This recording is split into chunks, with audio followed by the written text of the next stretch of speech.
Now we're going to use ChatGPT for named entry recognition, which basically means just extracting names from text. So here I'm going to paste in this article that I found on James Webb Telescope, and I'm going to ask ChatGPT to extract some important data.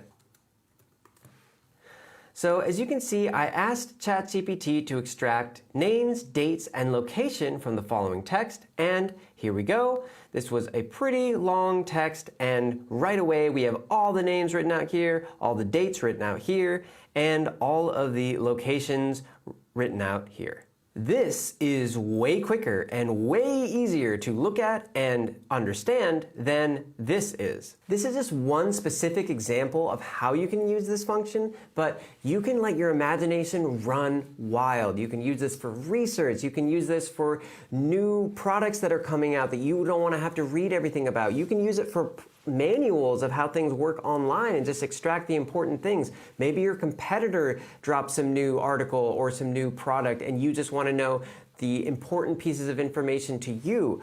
You can use this function to extract the information that you need. You can use this to save you time and energy.